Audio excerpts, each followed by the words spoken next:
미국 오클랜드의 한 거리, 남성이 걸어가던 노인을 밀쳐 넘어뜨리고 그냥 지나갑니다. 또 다른 곳입니다. 한 남성이 길을 가는 시민의 얼굴을 갑자기 밀치는데요.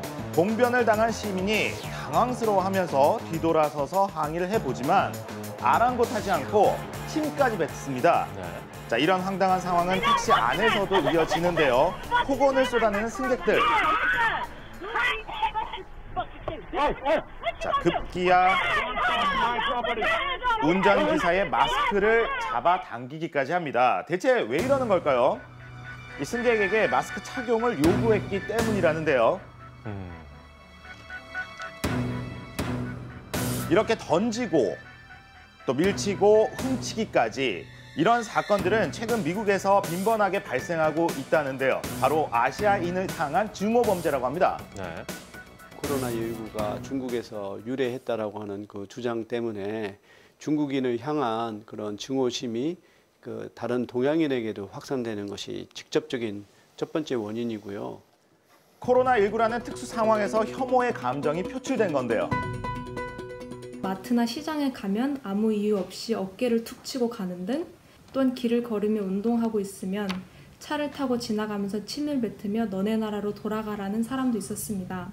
되도록이면 외출을 자제하고 꼭 필요한 운동이나 장보기 외에는 외출을 삼가고 있습니다. 아시아계의 증오 범죄는 최근 1년 사이 약 1.5배나 증가했다고 합니다. 게다가 지난주 애틀란타에서는 끔찍한 총기 난사 사건까지 발생했는데요. 주로 한인들이 운영하는 이 마사지 업소 거리에서만 4명이 숨졌습니다. 희생자 4명은 모두 마사지 업소에서 일하던 한국계 여성들인데요. We just heard numerous gunshots coming from across the street. They're really nice girls. They just do great massages. They do great massages over here, so it's just unfortunate. 총 8명의 희생자가 나왔는데 중국계 사망자까지 포함하면 아시아계 여성만 6명이 사망을 한 겁니다. 용의자는 21살의 백인 남성. 이유가 무엇일까요? 아시안 업소들만 노려서 범행을 저질렀다는 것으로 봐서 인종 혐오 범죄가 아니냐 그런 개연성 있는 추리를 할 수 있는데 본인은 일단 아니라고 부인을 했습니다.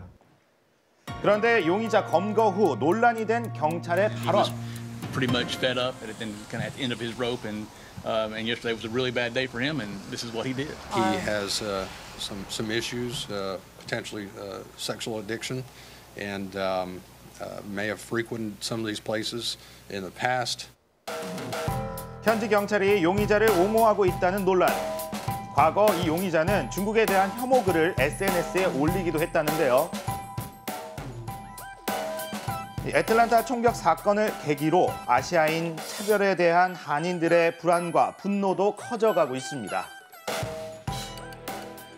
저랑 너무 가까이 사는 이곳에서 이런 일이 터져가지고 마음이 너무 아파서 집에 있을 수 없어가지고 나왔습니다. 지난 주말 희생자들에 대한 추모와 함께 증오 범죄를 멈춰야 한다는 시위가 미국 곳곳에서 이어졌습니다. Not only heartbroken for the families, but I'm very fearful that there'll be more violence.